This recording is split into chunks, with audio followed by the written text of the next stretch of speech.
Ternyata secapek ini jadi pedagang. Hai guys, assalamualaikum. Jumpa lagi bersama aku, Arumo Official. Udah lama banget ya aku nggak ngepost video di YouTube. Kali ini aku mau sedikit cerita tentang pengalaman aku saat berdagang.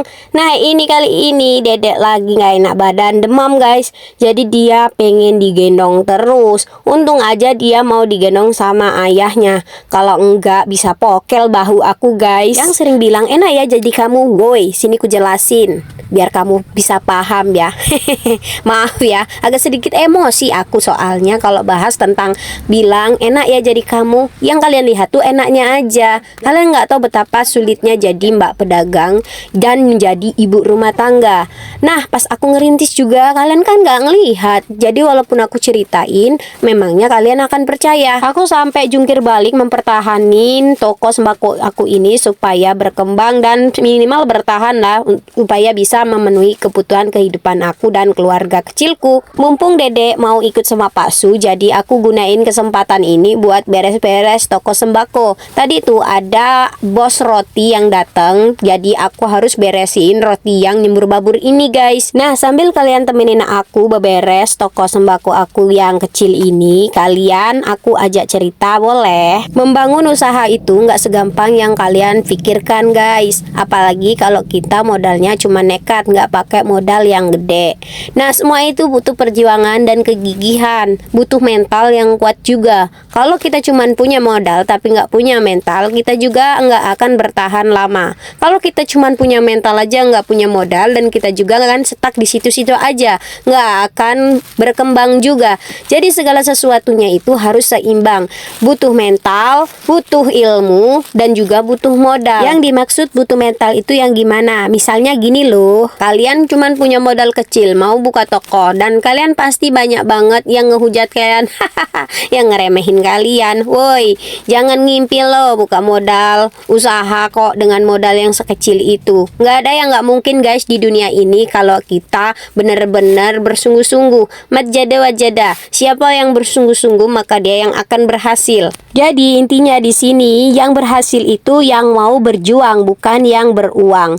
Percuma juga dong kalau dia itu beruang tapi dia itu tidak punya mental pejuang. Mau sebanyak apapun uang dan harta warisan yang dia miliki, tetap akan habis kalau dia tidak bisa mengelolanya. Yang selanjutnya modal. Nah ini hal yang paling penting menurut aku ya. Yang namanya kita mau buka usaha sekecil apapun itu kita butuh modal. Namanya kita baru merintis di awal-awal, siapa sih yang percaya sama kita mau ngasih kita utangan? Nggak akan ada.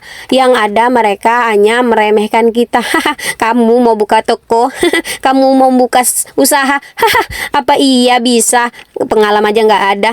Modal berapa? Aduh, semua orang akan meremehkan kita ketika kita tidak punya apa-apa. Tuh kan, makanya aku bilang yang pertama tadi kita butuh mental. Kalau kita nggak punya mental, saat kita diremehkan seperti itu, kita pasti langsung down. Ah udahlah nggak usah, nggak jadi buka usaha. Bener juga apa yang mereka bilang. Boy, kena mental kan lo. Hinaan itu bukan menjadikan semangat kita jadi down, tapi buat membakar semangat yang ada di dalam dada kita.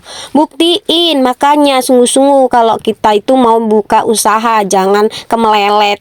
Buktiin sama mereka, patahkan omongan mereka itu kalau apa yang mereka bilang itu nggak bener, kita yang bener. Ingat ya, berhasil atau gagal semua itu ada pada diri kita. Nasib kita ada di tangan kita, masa depan kita ada di tangan kita, bukan di tangan mereka. Makanya berjuang lebih keras lagi. Tidak ada usaha yang mengkhianati hasil, itu fakta. Nah yang kedua butuh ilmu. Jadi kalau kita mau terjun ke dunia perwirausahaan atau bisnis, kalian itu harus belajarin dulu ya secara merinci dari akar-akarnya. Jadi seandainya ada suatu kendala apapun, kalian sudah punya solusinya di masa akan mendatang. Akhirnya pekerjaanku selesai juga setelah sekian lama aku ngoceh. Aku minum dulu ya, haus banget soalnya. Tadi aku gerasa gerusuk kerjanya pengen cepet. Nah begitulah guys, jadi mbak pedagang dan sekalian ibu rumah tangga, apalagi kayak aku punya anak kecil, jadi kerja apa-apa itu kudu serba cepat-cepat. Soalnya pasti udah ditungguin aja, nggak lama nanti anaknya bakal mewek. Nah kan udah aku bilang anakku udah panggil-panggil, jerit-jerit, nangis dia, nggak mau ditinggalin. Ya udah, aku nemenin anak aku bentar ya guys. Nanti kita lanjut cerita lagi. Seperti yang aku bilang tadi, kita itu kalau mau buka usaha butuh ilmu ya guys. Jadi kalau kita mau buka usaha, kita harus mempelajari segala sesuatunya, seluk-beluknya. Kalau mau buka usaha itu kita harus kayak mana. Sebenarnya sederhana sih, cukup kita belajar dari pengalaman. Intinya itu kita mulai aja dulu, sambil jalan sambil belajar. Karena guru yang paling terbaik itu adalah pengalaman. Aku juga nggak nyangka bisa sampai berada di titik saat ini. Kalau aku nggak mau belajar dari pengalaman, kalau aku gagal kemarin, aku terus berhenti, mungkin aku nggak pernah ngerasain yang namanya toko rame, omset naik, pegang duit terus, orang belanja banyak, order banyak, yang mau transaksi banyak. Mungkin kalau aku gagal kemarin, aku berhenti, aku nggak akan pernah ngerasain enaknya jadi pedagang. Semua yang susah sudah dilewati, saatnya kita ngerasain enaknya.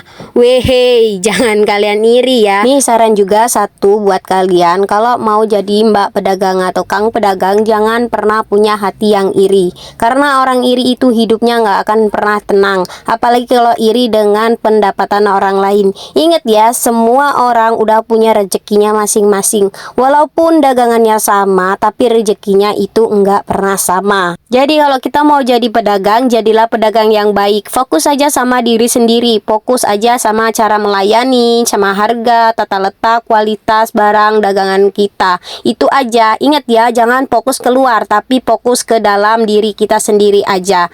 Apa yang harus kita perbaiki, itulah yang harus kita pelajari. Awalnya aku mikir jadi pedagang itu enak, pegang duit terus, tapi makin kesini kok makin pusing, makin ribet. Apalagi kalau toko kita semakin gede. Dan bukan hal-hal yang kecil lagi yang mau kita urusi, bukan urusan orang lain yang mau kita urusi. Nggak sempet lagi guys mengurusi hidup orang lain. Soalnya di warung itu pekerjaan itu banyak banget, numpuk ngambrek. Baru-baru mengurusin hidup orang lain, ngurusin pekerjaan kita yang ada di toko aja nggak pernah ada habisnya. Nih ya, aku kasih tahu, aku kalau jaga toko boro-boro mau leyeh-leyeh, mau ngurusin pinggang aku yang boyok rasanya karam ini aja nggak sempet guys. Baru aja mau nyuap makanan, ada yang manggil. Baru aja mau ngeleyeh-leyeh, ada yang manggil. Tapi itulah nikmat jaga toko ya guys. Kalau ada yang belanja, ada yang manggil, mbak beli, oh bahagianya hati kita guys. Karena dari situlah kita tahu tandanya toko kita itu laris manis. Nah sampai malam guys, kita itu kalau buka toko. Soalnya toko aku itu kalau malam raminya guys. Pokoknya selalu semangat untuk kalian para pedagang pemula. Aku doakan semoga toko yang mau kalian rintis laris manis.